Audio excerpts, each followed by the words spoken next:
Hey guys, welcome back to my channel. तो आज APSC prelims का रिज़ल्ट डिक्लेयर हुआ है एंड आप लोगों ने भी आप लोगों का रिज़ल्ट देखा ही होगा अगर आप लोगों ने अपेयर किया था एग्ज़ाम। तो let's talk about the this year's APSC prelims. So बहुत लोगों ने बोला था कि कुछ लोगों को एपीएससी का प्रीलिम्स टफ लगा एंड कुछ को easy. So it was in between the tough and easy, right? So कुछ लोगों ने तो ऐसे बोला कि पढ़ाई के बिना ही हो गया prelims. It was not that much tough, but ऐसा नहीं है। बहुत लोग बोलते हैं कि उन लोगों ने नहीं पढ़ा था, लेकिन वो लोग सच में पढ़ते हैं। APSC is like the thing that you need to have a grip on every subject, right? So you can't ignore any subject. Maybe you can ignore some of the topics which is not in the PYQ, but you cannot ignore any subject, right? So बहुत लोगों ने बोला कि उन लोगों को ऐसे ही prelims हो गया था 2-3 महीने पढ़ के। लेकिन आप लोग वो सोचकर डिप्रेस मत हुई अगर आप लोगों का प्रीलिम्स नहीं हुआ है, और अगर आप कुछ लोगों का प्रीलिम्स हो गया है तो उन लोगों का कंग्रेचुलेशन। रिगार्डिंग माय एक्सपीरियंसेस, तो I also appeared in the examination, but I didn't have that much preparation for this year prelims because मेरा जो कोचिंग है ना वो तो चल रही थी, इवेंट चल रहा है। तो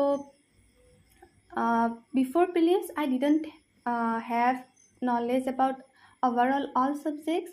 मैंने तो कुछ ही सब्जेक्ट पढ़ी थी उससे पहले। तो और जो मेरा रिवीजन है वो भी अच्छे से नहीं हुई थी because of the my study schedule. और बिकॉज मैंने पूरा 2025 एपीएससी प्रीलिम्स ओरिएंटेड नहीं पढ़ा था पहले से ही, तो मेरा एम 2026 ही था। लेकिन जो बिकॉज इधर अटेम्प्ट का कोई रिस्ट्रिक्शन नहीं है तो मैंने भी अपेयर किया था एग्ज़ाम में। और मेरा जो CS1 का पेपर था, जब मैंने पेपर को पहले देखा तो क्वेश्चंस तो मेरे ऐसे लगा था जो मैंने पढ़े हुए थे, जो पहचान के थे। लेकिन because I didn't have knowledge about everything, so उस क्वेश्चंस का कुछ तो निगेटिव में गए लेकिन ज़्यादा नहीं गए, क्योंकि मैंने वो 2:2 रेशियो लगाया था क्वेश्चंस में। और कुछ क्वेश्चंस मेरे राइट भी हुए यूजिंग दैट फार्मूला। तो जो GS1 का पेपर था उसमें मैं नियरली 60 स्कोर हो गया था मेरे से। लेकिन जब मैंने पेपर किया और उसके बाद मुझे पता चला कि ये तो मेरे से नहीं होगा GS1, और उसके बाद तो CSET था, लेकिन मैंने उससे इफेक्ट होने नहीं दिया CSET को because I am from science background. तो मेरे जो मैथ्स, क्वांट्स एंड रीजनिंग है वो तो मेरे लिए इजी थे। I mean I don't want to say that I can clear all the questions, but lots of question are can be done, right? और जो इंग्लिश था, इंग्लिश के क्वेश्चंस थे वो भी मेरे हिसाब से तो अच्छे ही थे। मैंने बहुत अच्छे से किया CSET का पेपर, और जो मेरा स्कोर था वो 111 और 112 उसमें था। तो I was sure that my CSET will be cleared. But the thing is the GS paper वो मेरे से क्लियर नहीं हुआ, and I knew that I will not clear this exam, prelims exam.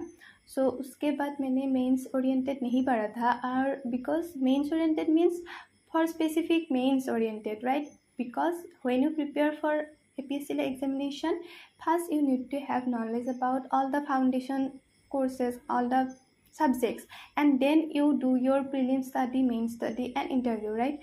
So I am doing my foundation course in a coaching institute, and I'm also doing my current affairs classes, my own current affairs notes preparations, because when you run in a long journey you need to have some support with you, and I think current affairs is the thing that supports you. When you up to date yourself, then only you can be success in this field, in this arena, right?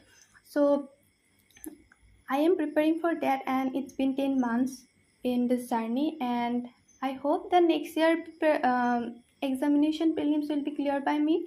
But we don't know, let's do together, let's study together. If you are beginner and if you want to uh, study APSC regarding courses, so you can join with me. We will study together.